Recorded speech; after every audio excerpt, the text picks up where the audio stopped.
Donc, d'entrée de jeu, je remercie Christine Toher, Dr Lucier et tout le comité scientifique de cette magnifique journée qui m'a invité à venir vous parler de l'utilisation d'Internet et d'applications mobiles de santé dans la pratique clinique des inhalothérapeutes. En quelques mots, je vais vous parler de la profession parce que notre profession, elle est jeune, elle peut être méconnue ou, c'est généralement une profession qu'on connaît moins. Donc, je vais vous la présenter en quelques mots. Je vais vous présenter aussi les bases du sondage Vox Populi qui a été réalisé, puis on va attaquer par la suite les résultats.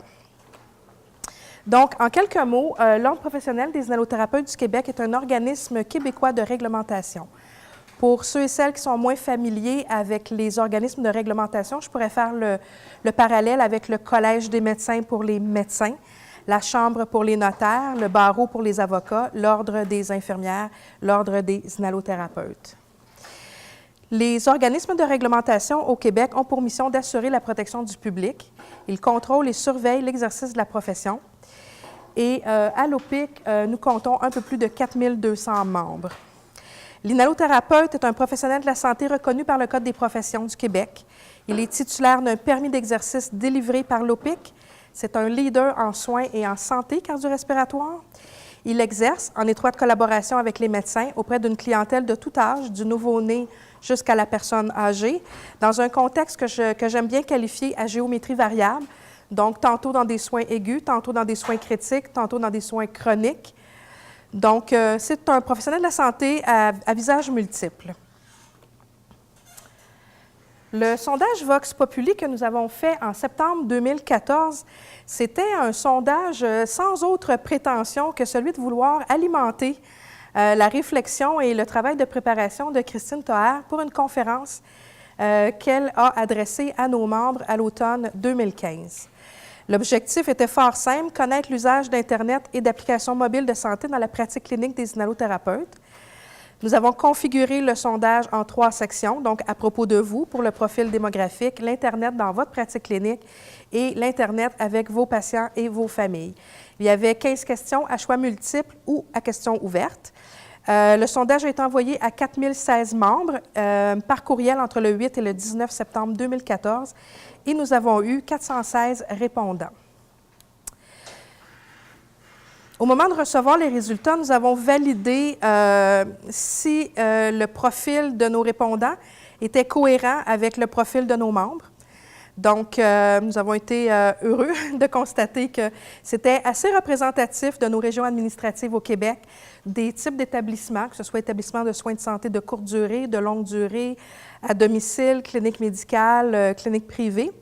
Au niveau des secteurs d'activité, parce que l'inhalothérapeute travaille, comme je disais tantôt, à l'urgence, aux soins intensifs, en anesthésie à domicile, et aussi au niveau de la moyenne d'âge. La moyenne d'âge de nos membres est d'environ 38 ans, et la majorité de nos répondants avaient au moins 20 ans d'expérience clinique. Donc, 20 ans, on présume que la majorité de nos répondants avaient 42 ans ou plus, 42, 43 ans ou plus.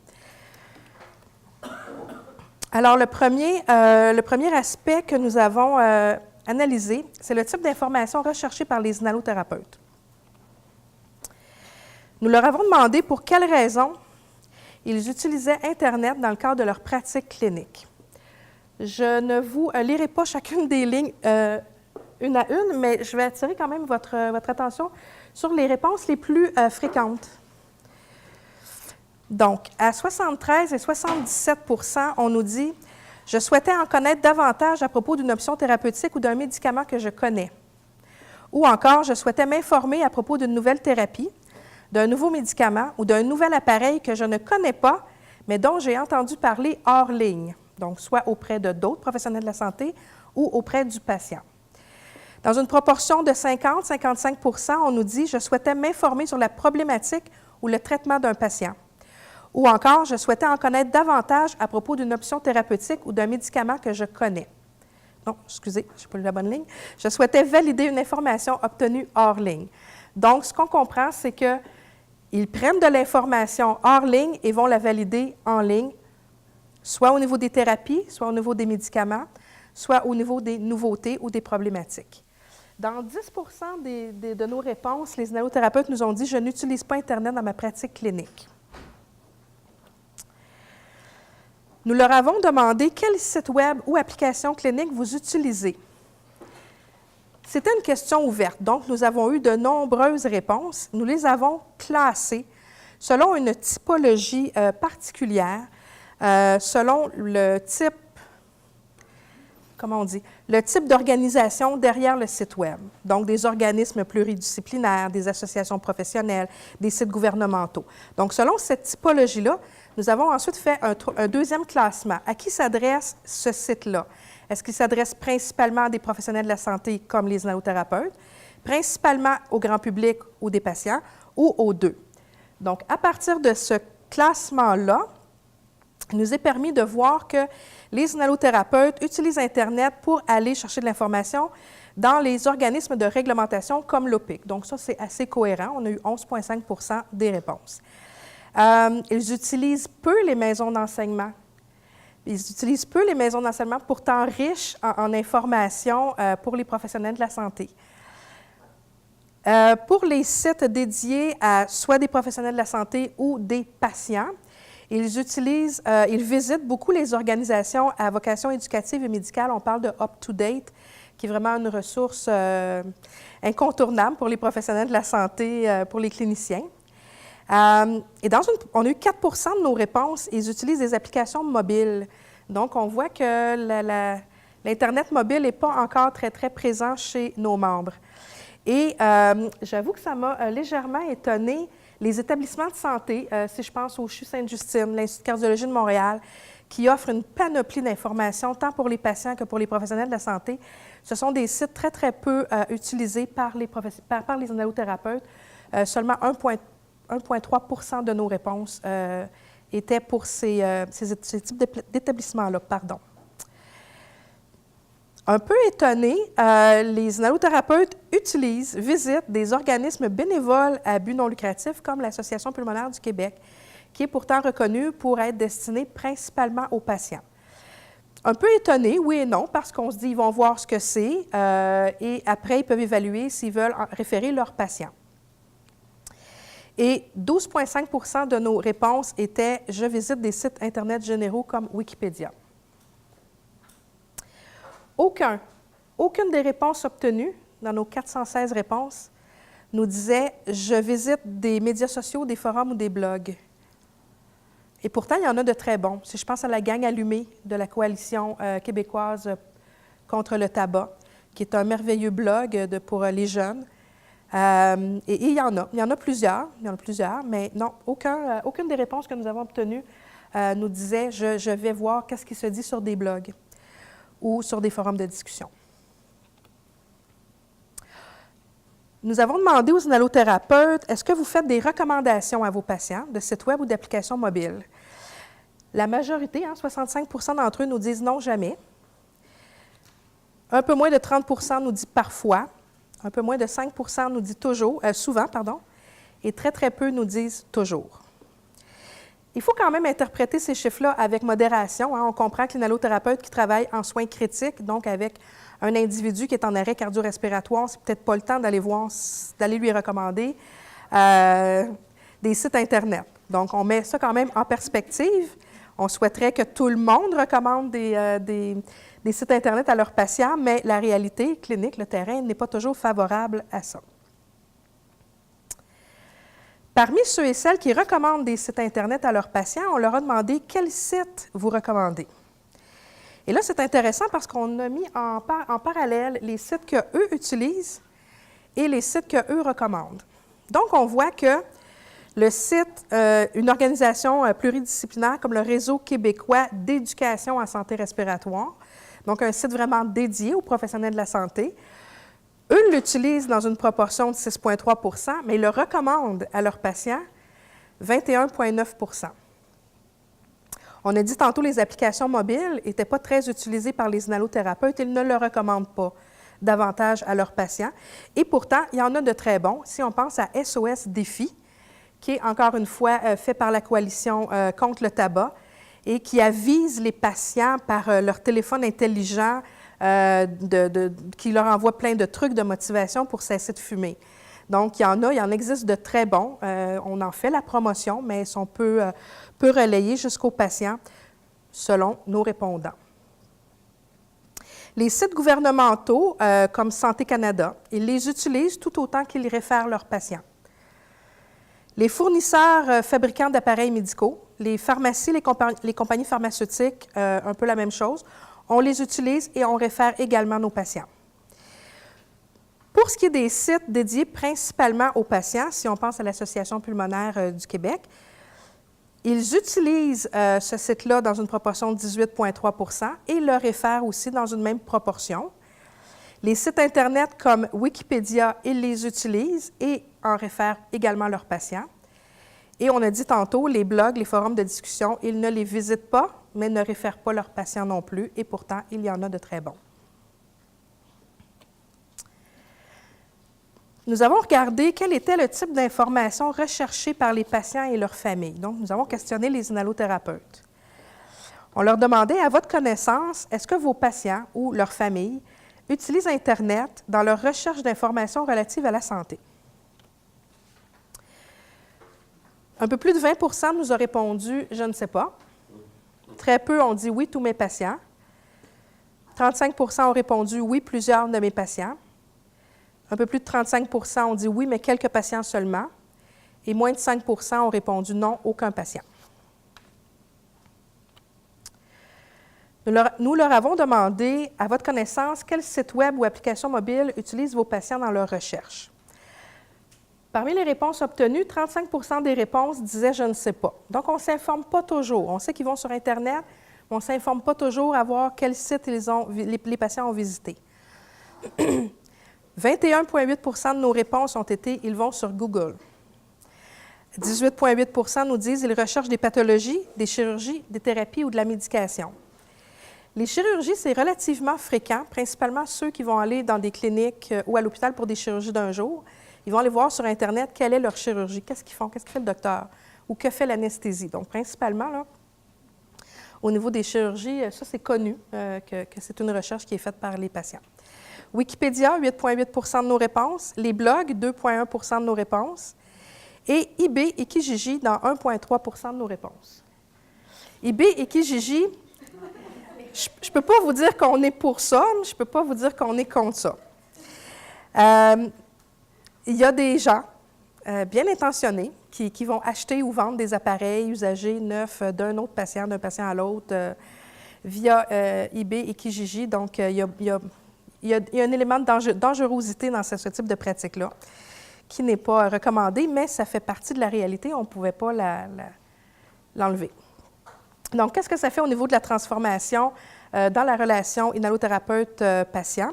Donc, l'Internet a une vision polarisée dans la littérature. Hein. D'un côté, c'est une menace pour la relation de soins. De l'autre côté, c'est un outil émancipateur pour le patient. Comme nous le disait Christine l'automne dernier dans notre conférence, les données récentes mettent en évidence des situations plus nuancées.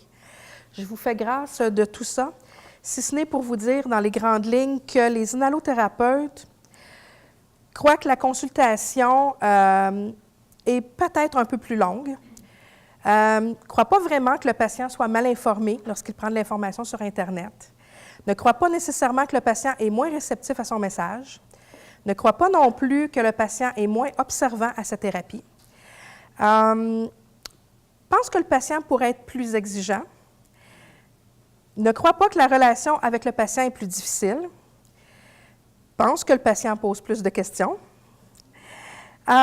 pourrait croire que le patient comprend mieux sa problématique ou son traitement, et pourrait croire aussi que le patient joue un rôle plus actif dans la prise en charge de sa maladie.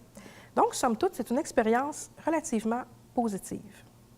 Est-ce un nouveau rôle pour les professionnels de la santé, comme les inhalothérapeutes?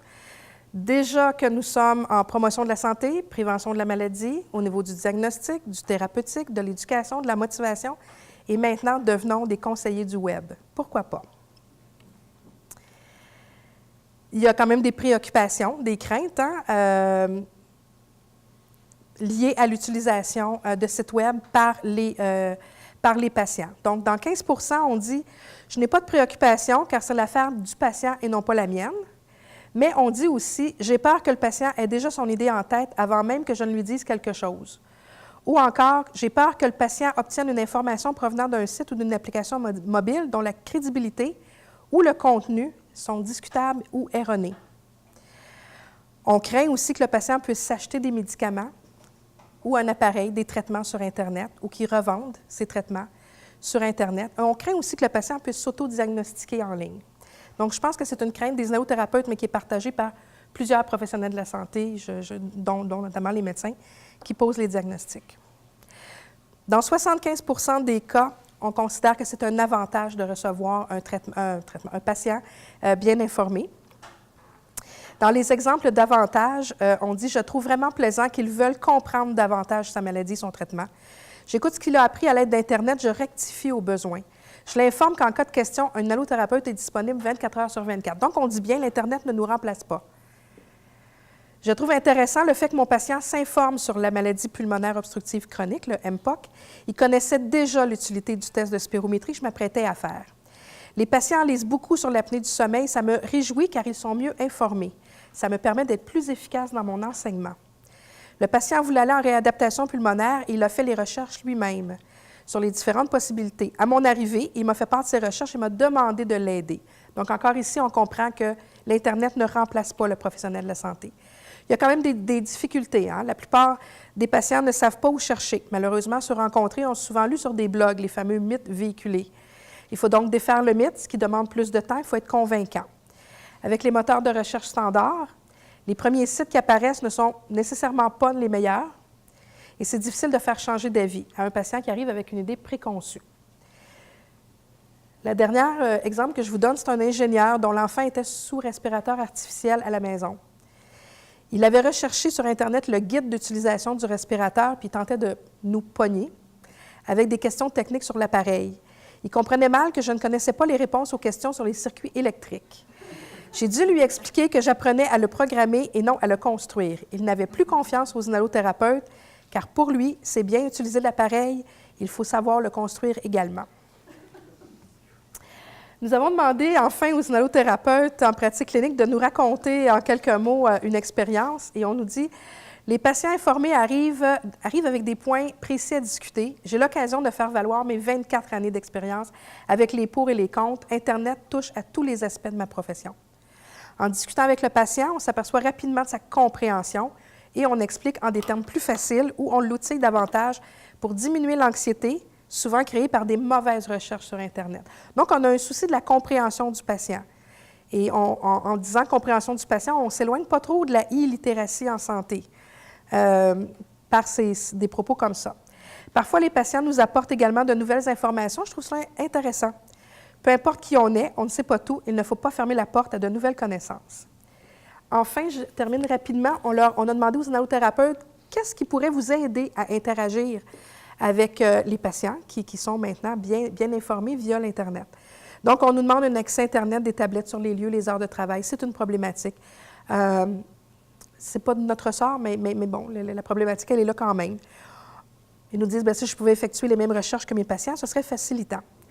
On nous demande d'avoir une formation pour apprendre à mieux interagir avec ce type de clientèle et leur fournir de meilleures informations quant à leur questionnement pour éviter les mauvais raisonnements. On nous demande un petit cours 101 sur le web, ce serait apprécié. Bien, ils sont chanceux, ces inhalothérapeutes-là, comme plusieurs autres professionnels de la santé, parce qu'ils ont quand même accès à 2 outils de formation et d'information, dont le manuel, le livre « La communication interprofessionnelle en santé » de Dr. Marie-Thérèse Lucier et Dr. Richard. Et il y a également un site Internet qui s'appelle Discutons Santé, dont Dr. Richard... excusez, je vais toutes vous nommer. Donc, Dr. Lucier a dirigé le contenu de cette merveilleuse formation-là pour les inhalothérapeutes, en fait, pour tous les professionnels de la santé, dont les inhalothérapeutes. Ce qu'on nous demande beaucoup, c'est un répertoire. Pouvez-vous nous donner un répertoire des bons sites web et des applications mobiles qu'on pourrait proposer aux patients? En réalité, ça, c'est très, très, très difficile. Premièrement, parce qu'il y a toutes sortes de clientèles, il y a toutes sortes de secteurs d'activité. On est du soin critique, on est du soin chronique. Ensuite, il y a des réalités qui sont différentes si on est un enfant ou si on est un adulte. Et il y a des différences dans les régions aussi, notamment au niveau des ressources disponibles. Donc, c'est très, très difficile pour nous ou pour toute organisation de faire un seul répertoire pour tous. Donc, ce ce qu'on a proposé aux inhalothérapeutes, c'est dans un livre un guide qui s'appelle « Parler, écouter, écrire, l'art de communiquer en santé », qui est disponible sur Internet. Et à l'intérieur de ce guide-là, on leur dit qu'est-ce que ça doit être un bon site Internet? Quelle information doit contenir? Comment on s'assure qu'il est validé?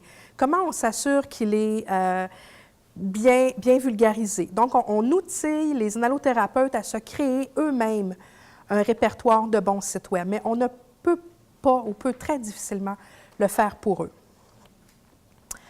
En conclusion, est-ce que j'ai le temps de conclure? Oui, ça va? Donc, Internet touche à tous les aspects de la profession d'inhalothérapeute. Interagir avec un patient informé est une expérience généralement positive pour les inhalothérapeutes. Des outils de communication devraient être conçus, utilisés, afin d'assister les professionnels dans leur nouveau rôle de conseiller du web. La recherche d'informations en ligne par les patients est une tendance qui est là pour rester. L'impact de l'information en ligne en santé chez les professionnels et le patient est multidimensionnel. Et d'autres études sont nécessaires afin de connaître les besoins d'accompagnement des patients, parfois errants dans cette grande bibliothèque libre d'accès, et la e-littératie en santé devrait être incluse dans ces nouvelles recherches à venir. Merci.